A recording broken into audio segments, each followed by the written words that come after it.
Hi, amazing viewers. Welcome to Christianity over Islam with Shamoun. And on today's debate, female Muslim challenge Christian on the Trinity and completely backfires. Let's watch this amazing video. I know that in Christianity, there's some people that say that God is one, and then they say that also Jesus is man and God in one. Yes. But in the Old Testament, and it talks about God being like the creator of the world, but it doesn't mention himself being Jesus. So I'm just wondering how when you say Jesus, it kind of changed. Yeah, why would you expect the name Jesus to be given in the Old Testament when Jesus is the name given when he became man? So if you're asking me, does the Old Testament show the one God is more than one person? All over the place. I just gave an example to one man earlier, but I can do it again. Obviously, you agree with me, God is beyond understanding. We can't fully understand God, right? Yes. So aql, logic, will only take you so far. Naql will take you the rest of the way. And there are things that our aql, our logic, cannot comprehend because God is beyond comprehension. We all agree with that. Now, with that said, when you say God is one, what does it mean for him to be one? See, to say one means nothing if you don't define it. What's one? Meaning one and like there's nothing else like him and nothing over him. There's just... Okay, well, you know, there's nothing like the Trinity, right? Can you show me in creation a triune being? One being that's three persons simultaneously. Is there anything in creation like that? Well, a lot of Christians use example like you're a human body and then your soul and that's not three persons, three one in being. One. That's not three persons, one being. I'm saying three persons that exist as one being. Their being is one, their existence is one, but there are three persons in relationship. Anything in creation like that? No, I never heard anything like that. So you just proved the Trinity is unlike anything in creation. So the Trinity is more likely to be true because God is unlike anything in creation. Okay, if you put it that way, I can see that, but I don't know, it's just... Well, you have your own Trinity, so you're confusing me because you say you believe Ahl al-Sunnah wa Jama'ah. The Quran is Kalam Allah, speech of Allah. It's the speech of Allah, the word of Allah, Kalam Allah. You're not a Shia, you're not a Mu'tazila. You don't believe the Quran is created because according to Ahl al-Sunnah wa Jama'ah, that would be kufr, that would be disbelief, right? Is disbelief to think that the Quran is incomplete or... No, it's disbelief to say it's created because the Quran is Kalam Allah, the speech of Allah. It's one of his sifat. Okay. Okay, so don't take my word for it. Go online, search Ahl Sunnah wa Jama'ah, or go ask your sheikh if he's knowledgeable. Sheikh, is the Quran Kalam Allah? Yes. Is it uncreated? Or is it created? Makhluk, he'll say it's uncreated. To say it's created is kufr. Let's assume you agree, because you have to agree, because you said you're Ahl Sunnah. The Quran is not Allah, right? No. Okay, now follow with me, because I'm going to show you have the same problem. The difference is, my problem is true, because I have the true God and his true word. You think you have the true God. May God keep guiding you. Okay, the Quran is not Allah. So now Allah is uncreated and the Quran is uncreated. Allah is uncreated and the Quran is uncreated according to Ahl Sunnah wa Jama'ah. Let's do the math. Allah is uncreated, the Quran is uncreated, the Quran is not Allah. That's two. You have two uncreated things. How's that possible? Well, they say that the Quran was made by Allah and then it was... Allah. If you're Ahl Sunnah, that is kufr. It's not made by Allah. It's always been. It's uncreated. I mean, I have the quotations from the scholars. I have Hamza Yusuf in his translation of, you know, the Aqidah of Tahawi. They're showing this is the position. I have the citations. I can show it to you, but this is the position of Ahl Sunnah wa Jama'ah. So confirm it, please. I don't want you to take my word for it. They will tell you it's uncreated. So then you ask them the question. Allah is uncreated. Quran is uncreated. Quran is not Allah. That's two. How do you have two uncreated things? Then they'll tell you, they'll say, bilaqiq, meaning, even though we don't understand how, Allah says it, for Allah it makes sense, and that's good enough for us. And they'll say, though the Quran is not Allah, it's not other than Allah, because it's a part of Him. So that means you have a mystery in your own deen that you don't comprehend, but you don't deny. The difference between you and me, you say Quran is the speech of Allah. I say Jesus is the speech of Allah. And Allah's speech became, God's speech became a man, not a book. So if you can still believe Allahu Ahad, Allah Wahid, God is one, Allah is one, though the Quran is uncreated, and it's not Allah, but not other than Him, and it's still one, then why do you have a problem with me saying God's eternal word became a man, his name is Jesus, and God is still one? Why do you have a problem with that? I don't have a problem. I was just asking. Good. No, and I say that, Jen, I'm saying it in a nice way. I'm not saying it in a mean way. Problem meaning to say, oh, it doesn't make sense. Well, there are things about God that's not going to make sense to anyone. That doesn't mean we reject it. Okay, and the last thing, I don't want to take too much time. You can take all the time you want. In Islam, it says that I don't know how much you know about this, about the crucifixion being, it was appeared to the people. Yes, Surah An-Nisa, ayah 157. So why would a crucifixion be an allusion to somebody? What's the point of that? I agree with you. You got to ask the Muslims, why would Allah make it appear unto the Jews that Jesus was killed, or Jesus was never killed. And then why would all... And there's two versions of it as well. They said he was a man who looked like him, or that they say somebody else took his place, and they suspected to be the one who turned against him, like Judas. Sure. So there's two versions to that, if you know about it. No, I don't know about it. They say one of the disciples was made to look like him, or it was the betrayer Judas, or someone else was made to look like him. But either way, who made the person look like it was Jesus?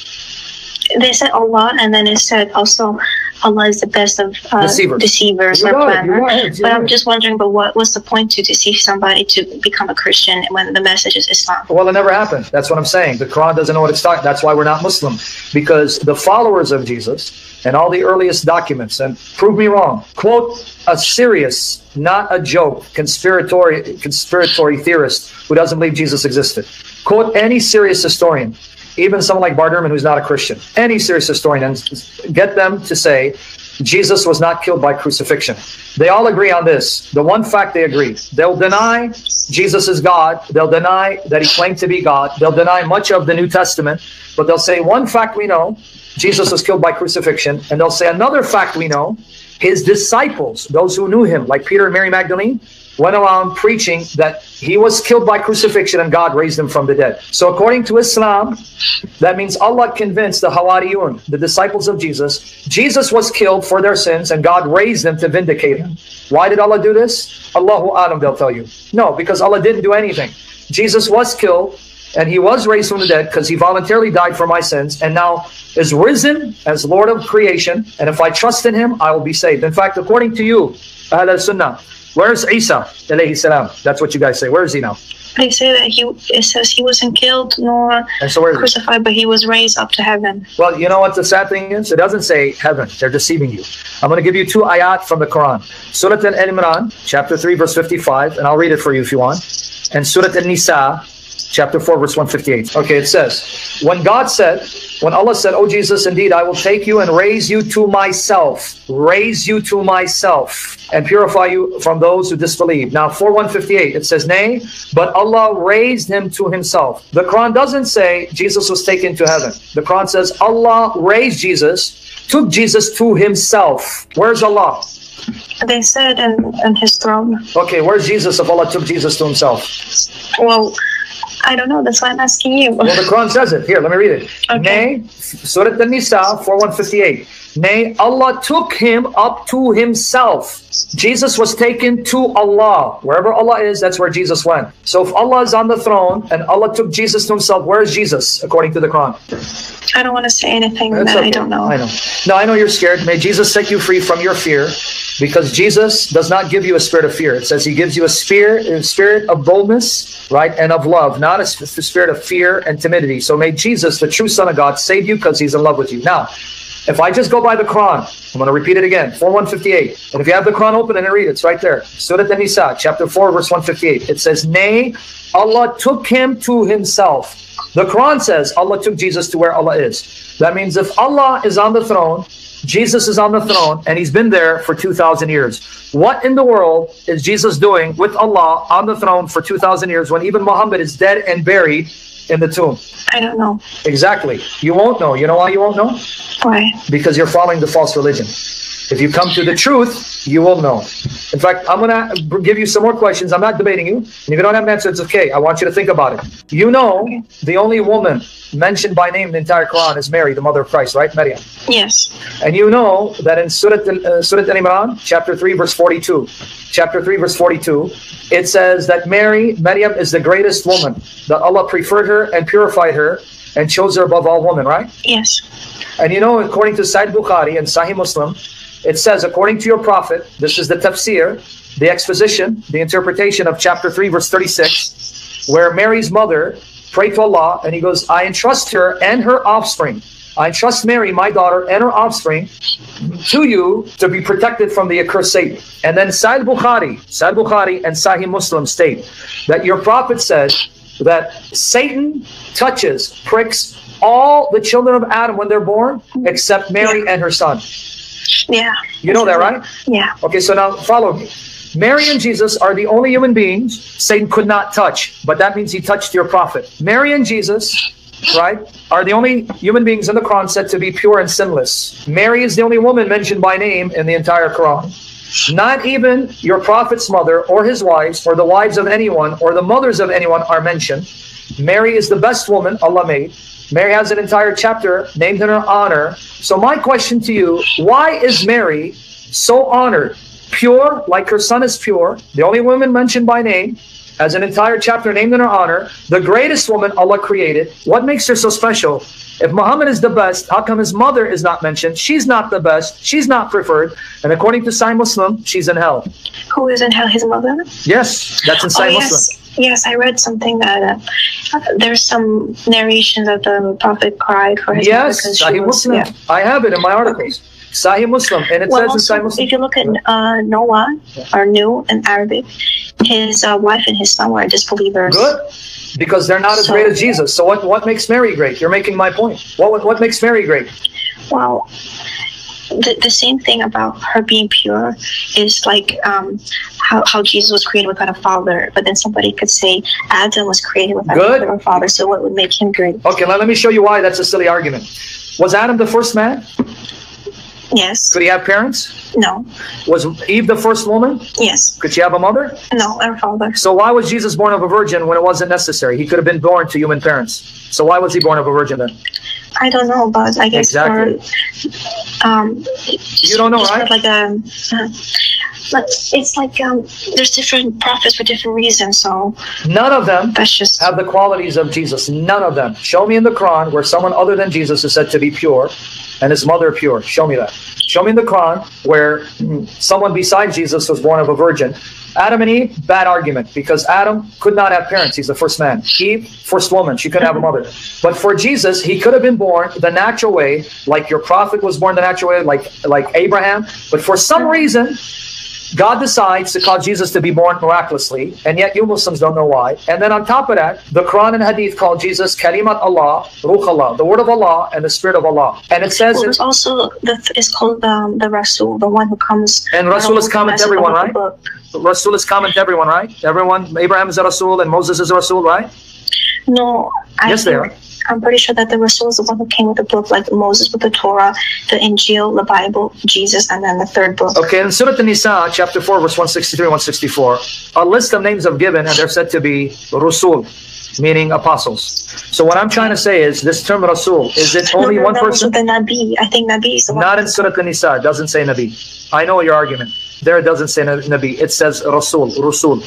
They were given wahi. But I wasn't sure because I don't speak Arabic, so I didn't know which was Nabi and which is what. That's fine. Nabi means prophet and Rasul means messenger. But still, you're missing the point. Is there only one prophet or are there many people called prophets? There are many prophets, many messengers. Okay, now can you show me someone besides Jesus called the word of Allah? I don't know. There's none. Can you show me someone besides Jesus called the Ruh Allah? But if you say that the Quran is false, then why would it prove Christianity? Because you believe it. I don't need to quote the Quran, but you believe the Quran, right? Okay. Yes. So if I show you what your Quran tells you to believe, why are you rejecting it? If you're not a Muslim, we're not going to quote the Quran. No, because you're trying to show me that, you see, Christianity is true because look, the Quran is making correlations like to Christianity. Just like you appeal to the Bible to prove Muhammad is true, right? So why do you Muslims appeal to the Bible to show Muhammad is true? Because they say that actually he was predicted in the Bible. The corrupt Bible. That it wasn't. Oh, so the corrupt Bible. So those parts of the Bible show Muhammad is a liar. That's corrupt. So I'm doing to you what needs to be done because you believe in the Quran. I don't. I'm telling you, your Quran tells you all these things about Jesus. Do you have an answer? No. So then you come to the truth and you'll have your answer. I don't use the Quran to prove the Bible. The Bible doesn't need the Quran. The Bible condemns the Quran. But you believe the Quran. If you're a Hindu, I'll quote your Vedas for you. I'm not going to quote your Quran. Okay. So again, according to your Quran, what makes Jesus so special that he's the only one called the word of Allah and the spirit of Allah? And that his mother. Well, when I ask other Muslims, they say it's just one of the miracles, like of God, that he would create a human being without a father. Oh wait! So he's called the word of Allah because he was created by Allah, His word. I don't know. I don't know. Yeah, they don't know either. Yeah, that's not going to work. That's not going to make sense because that still doesn't explain to me of all the people. This is the place where this video get more interesting. If you haven't subscribed to our channel, please do it to subscribe. Jesus is born of a virgin. He's the word of Allah sent to Mary, a spirit from him. He is pure. Mary is the only woman mentioned by name. She's the greatest of all women. She is pure. And all of a sudden, all of that it's a coincidence. It's just a coincidence. It's just this one individual. And related to that, can you show me someone other than Jesus and Allah in the Quran that creates from clay and breathes life into that clay and makes it a living being? There is none, but there were other prophets who performed miracles like Moses. Show me where they created like Allah. Allah is the only one who creates from clay and breathes life into it along with Jesus. See how you're trying to denigrate this miracle that even your Quran doesn't ascribe to anyone but Allah and Jesus? That's not going to get you far. Can you show me where someone besides Jesus creates exactly like Allah does? And why is Jesus breathing life? Yeah, the verb is create. It's khalaqa. Well, in the Bible, it says like Jesus says like I can't do anything except with the power or permission of God. That's not what he says. He misquoted him. But you sure you want to go to Jesus? Because if I quote that, it's going to prove Jesus is Muhammad's God. You want me to show you that? But I'm just wondering why, if God came to earth, why he would need the permission of God if he is God. Because if he is not the only person of God, but he's the son of the Father, you want him to dishonor the Father and disrespect him? Is that what you want him to do? I wouldn't know if that's disrespect or not, because I'm not understanding the... Jesus is not the Father. So he's the Father's son who's one with him in nature. So if the Father sends him, what do you want him to do? Say, hey, Dad, you know what? Because I'm God, I'm going to do what I want. I don't need to listen to you. That's what you want him to do? I'm just confused how there could be somebody who is unknowledgeable and then somebody who's all-knowing at the same time. I don't understand what you're asking. Can you say it again? Like, because somebody like Jesus who is limited because he needed to ask God for permission and for help. See, again, you're confusing permission with ability. See, you're twisting it here. Do you drive? Yes. Okay. If I give you permission to drive my car, does that mean I'm giving you the ability to drive it? Yeah, I understand what you mean, yeah. Okay, well, let me repeat it again, people. I said it too fast. I give you permission to drive my car. Does that mean I gave you the ability to drive my car? Or I'm assuming that you have the ability and I'm permitting you to use your ability? Yeah, that doesn't mean you're giving me the ability. So now, can you show me either in the Bible or in the Quran where it says God gave Jesus the ability as opposed to God permitting Jesus to exercise his divine power and ability? I don't know. It doesn't, because I'll tell you what the Quran says. Bi-ithni Allah means by the permission of Allah. By the permission of Allah is not huwa or huwa power. Okay. Okay. But can I go to that verse that you quoted that you said Jesus had to be given power? I want to read it in context if you don't mind. I'll go back to the Bible. Is this the New Testament? Yes, the one that you mentioned there where Jesus says that I do nothing on my own, right? Yes. Okay, now let's read it carefully. You ready? Yeah. John 5:19, because that's the one you quoted, because Muslims often misquote that. John 5:19, let's read it. I think my friend, the first class, is going to post it for me. John 5:19. Then Jesus answered and said to them, most surely I say to you, now here's what you were quoting. The Son can do nothing of himself, but let's finish it. But what he sees the Father do. For whatever he does, the Son also does in like manner. So notice what Jesus said. I cannot do anything on my own initiative. I can only do what the Father does, and I do whatever the Father does. Now I want to ask you a question. Can a creature say, I cannot do anything except what God does, and whatever God does, I do it the same way that God does it? No, because a human being cannot do what God does. But Jesus just said exactly what you just read. Read it again. John 5:19. See what Jesus said. This is the verse that Muslims always quote out of context. John 5:19. But let me read it one more time because I want it to sink in. Then Jesus answered and said to them, most assuredly I say to you, the Son can do nothing of himself, by himself, but what he sees the Father do. For whatever the Father does, the Son also does in like manner. So can you quote any angel, Jibreel, or your prophet saying, I cannot do a single thing on my own initiative. I can only do what Allah does, and whatever Allah does, that's what I do? No. So does this sound like a mere man talking, or someone who thinks he's God in the flesh, one with the Father? I'm not sure. Okay, but I would like to. I would like to just move on to the next question. Go ahead. What's the next question? I know that in Islam it says that the only sin that's unforgivable is shirk, which is like associating partner with Allah.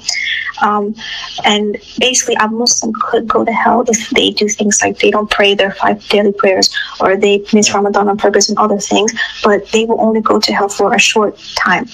I was wondering in Christianity if a Christian could still go to hell. Yeah, well, you're asking, that depends on what tradition you follow. There is a tradition among Catholics that believe in purgatory. It's not hell. Purgatory, in the Catholic understanding, and you have to ask the Catholic, I'm not an expert in Catholic theology, just like you have different theologies in Islam, right? You can't be an expert in everything. In Catholic theology, there's purgatory. Purgatory is only for true Christians who love Jesus Christ, but they may have not cooperated with the Holy Spirit to undo the temporal effects of the sins they committed on earth. So now they need to go to a realm in which they are purged and purified and cleansed to enter into heaven. So purgatory, if you go to purgatory in Catholic teaching, that means you're going to heaven. only those who are going to go to heaven go to purgatory. Those who don't go to heaven go to hell, and they stay there. But that's a Catholic teaching. You'd have to ask a Catholic to show you why he believes it and the scriptural support for it. Okay, and about the Orthodox Christianity, they have a lot of pictures in the church, Sure. lots of statues and things like that. But I thought that was against Christianity because it says in the Ten Commandments not to the make Ten Commandments doesn't say.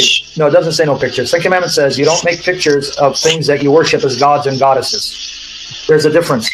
It's a difference between having an image of a god or a goddess that you worship and having an image, because the same God fashioned images. But beyond that, in Islam stands condemned, because in Leviticus 26:1 it says you're not going to take any figured stones and venerate them.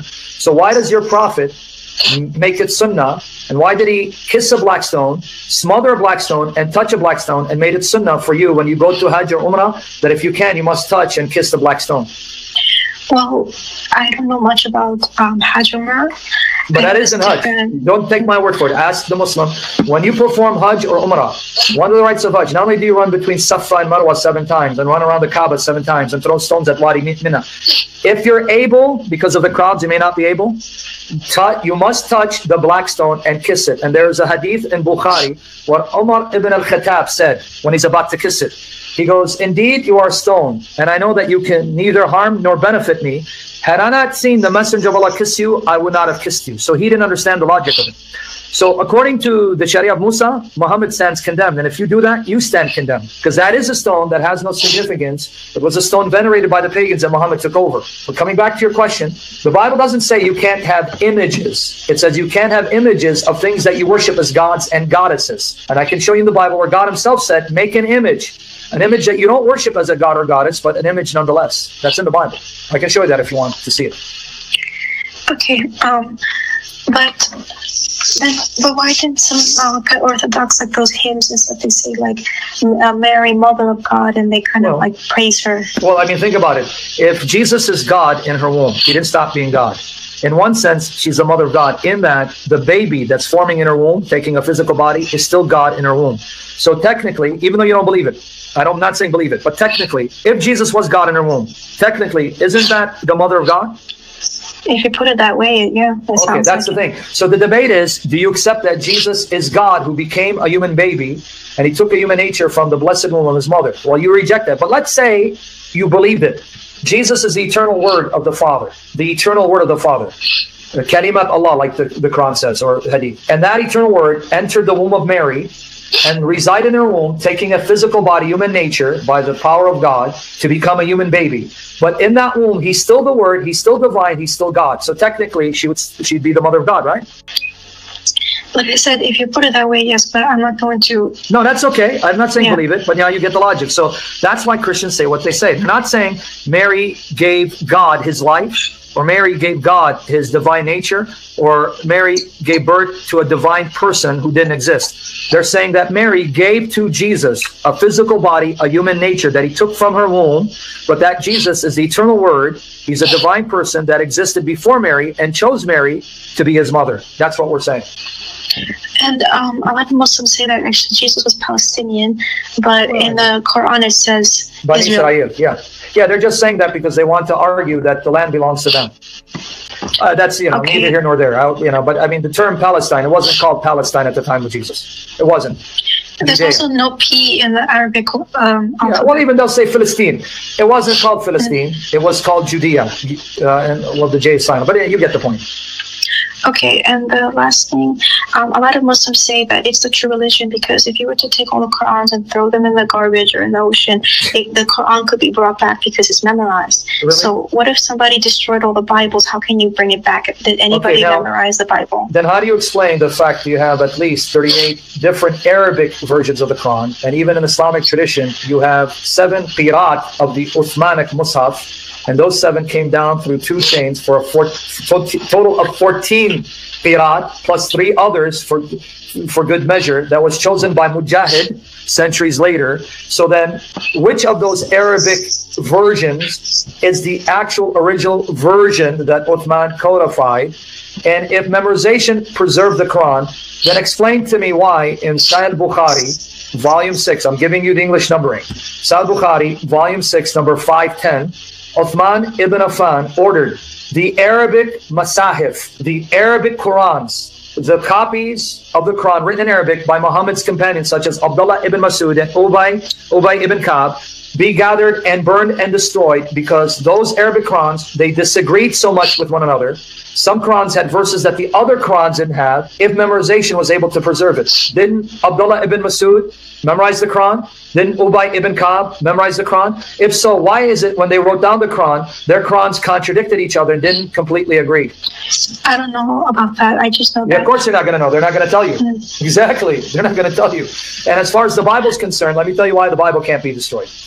When the Bible books written, they were immediately copied and sent to different centers all over the world. So if I wrote a book, the people made copies of it and spread it to other parts of the world. So from early on, the books of the Bible were mass copied and sent all over the world at a time in which you didn't have internet, you didn't have email, you didn't have UPS. So you'd make a copy, and by the time, let's say you're in Israel and you go to Rome, it'll take you weeks, if not months, to get there. And there, you give the copy to the church there, and they start copying it. So what happens is the Bible is mass copy, which is why today, right now as we speak, we still have in our possession, in museums all over the world, nearly 25,000 copies of the books of the Bible in different languages. As far as the New Testament, written in Greek, we have about 5,300 copies in Greek, and then we have about 10,000 copies of the biblical books in Latin, and then we have thousands of others in Aramaic, Syriac, Sahidic, Coptic, Armenian, and that's what has survived. So imagine throughout the centuries, mass copying of the Bible, different parts of the world, they have their copies that they're copying and recopying and recopying. So at what point in time could the Bible ever be lost? If nobody memorized it. Why would they need to if you're still didn't follow me? Paul wrote down Titus, and there are people copying what Paul wrote down and spread it, and they're copying it and recopying it. So at what point in time was it lost? I'm just saying, if all of a sudden all the Bibles are just vanished, how would you bring it back? How is that possible when you're giving me a hypothetical? I mean, I can't deal with hypotheticals, because if you destroy all the Bibles, then that means God failed to preserve his word. So you're dealing with hypotheticals, I'm dealing with actual. But it also says that about the Quran, that it's actually, they say the Quran is one of the miracles that it's been preserved. I just told you that the Arabic Qurans are not identical. They have thousands of differences in the Arabic alone. Uthman destroyed the copies of Muhammad's companions, Sahaba. You know Abdullah bin Masud, right? He's a Sahabi? Okay, yeah. Okay, now, why did Uthman destroy the Arabic Musaf of Abdullah bin Masud when Sahih Bukhari, take my word for it, do your research. Muhammad said, learn the Quran from 4. And he mentioned Abdullah bin Masud and Ubay ibn Ka'b as 2.